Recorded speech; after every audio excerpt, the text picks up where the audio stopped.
అండి. అస్సలాము అలైకుం. నమస్తే. Welcome to Shahnaz blogs. ఈరోజు గుత్తి వంకాయ పులుసుని తయారు చేసుకుందాము. ఈ పులుసు అంటే మా ఇంట్లో చాలా ఇష్టం అండి. నేను చేసే పులుసు అంటే మా ఫ్యామిలీ ఫ్రెండ్స్కి కూడా చాలా ఇష్టము.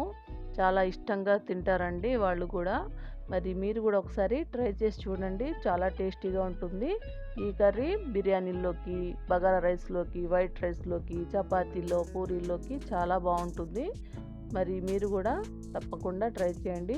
మరి ఈ గుత్తి వంకాయ పులుసుని ఎలా ప్రిపేర్ చేసుకోవాలో చూసేద్దామా. ఇక్కడ నేను 1/2 కేజీ తెల్ల వంకాయలు అయితే తీసుకున్నాను.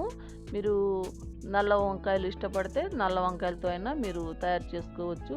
లేతగా ఉండే వంకాయల్ని తీసుకోండి.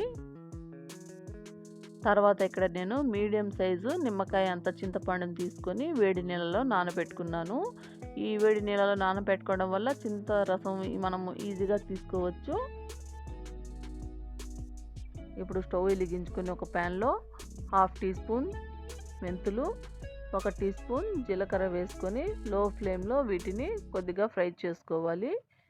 ఈ మెంతులు కొద్దిగా వేగడం స్టార్ట్ అయినప్పుడు 1 టేబుల్ స్పూన్ ధనియాలు కూడా వేసుకొని ఈ మూడింటిని దోరగా వేయించుకోవాలి. మార్చకుండా ఫ్రై చేసుకోండి. ఈ విధంగా వేయించుకున్న తర్వాత స్టవ్ ఆఫ్ చేసేసి వీటిని పూర్తిగా చల్లార్చుకోవాలి. తర్వాత సగం చిప్ప ఎండు కొబ్బరిని తీసుకున్నానండి.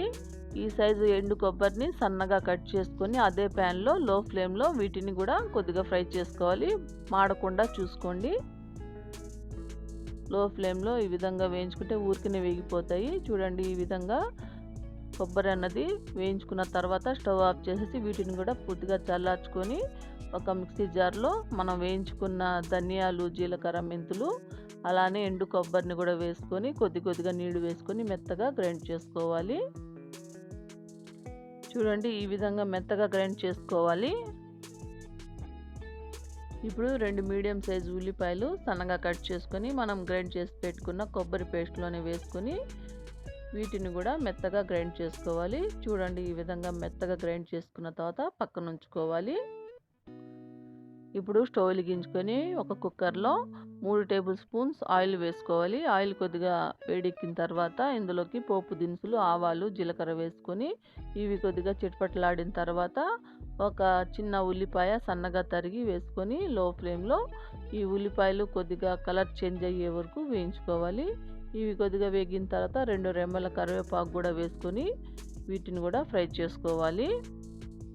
కరివేపాకు కొద్దిగా వేగిన తర్వాత మనము గ్రైండ్ చేసి పెట్టుకున్న ఈ మసాలా పేస్ట్ని ఇందులో వేసుకొని లో ఫ్లేమ్లో కొద్దిగా ఈ విధంగా మధ్య మధ్యలో కలుపుకుంటూ మాడకుండా 2 నిమిషాల పాటు ఈ విధంగా ఆయిల్లోనే ఫ్రై చేసుకోవాలి. ఈ మసాలా వేగేలోపు వంకాయల్ని కోసుకుందాము. ఈ వంకాయల్ని కోసే ముందు నీళ్లు తీసుకొని అందులో కొద్దిగా సాల్ట్ని వేసుకొని ఈ వంకాయల్ని కోసిన తర్వాత ఆ నీళ్ళలో వేసుకోవాలి.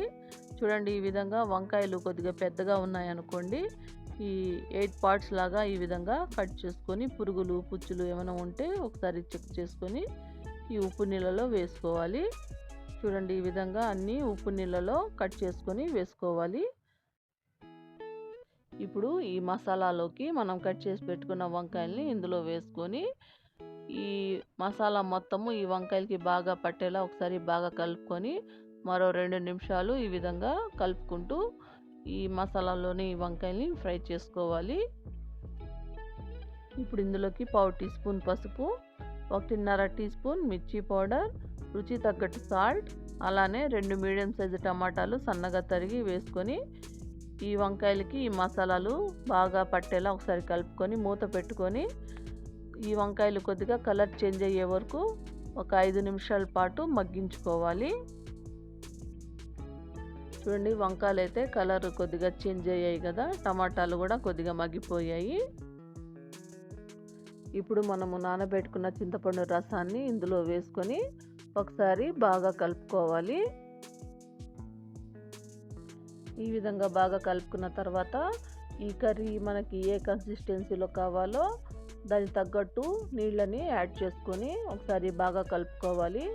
ఇలా కలుపుకున్న తర్వాత చివర్లో కొత్తిమీరని చల్లుకొని మరోసారి కలుపుకోవాలి. ఇప్పుడే ఉప్పు కారం సరిపోయిందో లేదో అని ఒకసారి చెక్ చేసుకోండి.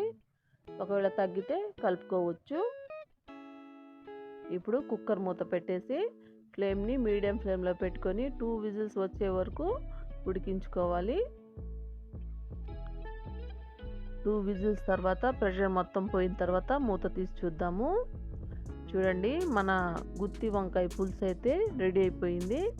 చాలా టేస్టీగా ఉంటుంది. మరి చూసారు కదా గుత్తి వంకాయ పులుసుని ఎలా ప్రిపేర్ చేసుకోవాలో. మరి మీరు కూడా తప్పకుండా ట్రై చేస్తారని కోరుకుంటున్నాను. ట్రై చేసి మీకు ఎలా అనిపించిందో కామెంట్ సెక్షన్లో తెలపండి. ఈ వీడియో కనుక మీకు నచ్చినట్లయితే లైక్ చేయండి, షేర్ చేయండి. మరిన్ని టేస్టీ రెసిపీస్ కోసం నా ఛానల్ని సబ్స్క్రైబ్ చేసుకొని అలానే పక్కనే ఉన్న బెల్ ఐకాన్ని క్లిక్ చేయండి. Thank you.